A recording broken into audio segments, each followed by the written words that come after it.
4ஆம் ஐந்தாண்டு திட்டம் 1969 1974 வரை.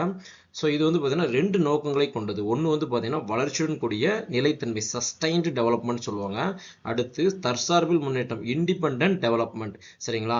ஸோ நம்ம வளரணும், அதே டைம் அது பார்த்தீங்கன்னா நிலையாக வந்து வளர்ச்சி நிலையாகவும் இருக்கணும். அடுத்து நாம் வந்து பார்த்தீங்கன்னா தற்சார்பு, நமக்கு தேவையானது நாமே உற்பத்தி பண்ணது அளவுக்கு நம்மளுடைய திறமையை வளர்த்துக்கிடணும், அந்த மீனிங்கில் இது சொல்கிறாங்க.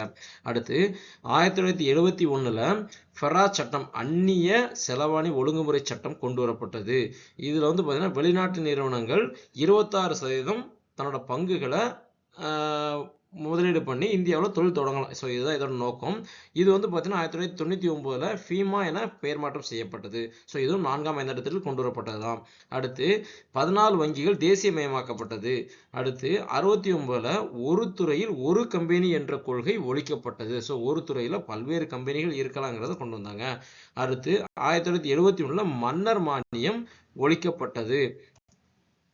ஃபெரா அப்புறம் பார்த்தீங்கன்னா ஃபீமா, இதோடைய அந்த ஃபுல் எக்ஸ்பிளனேஷன் இதில் கொடுத்துருக்கேன், பார்த்துக்கோங்க. நன்றி.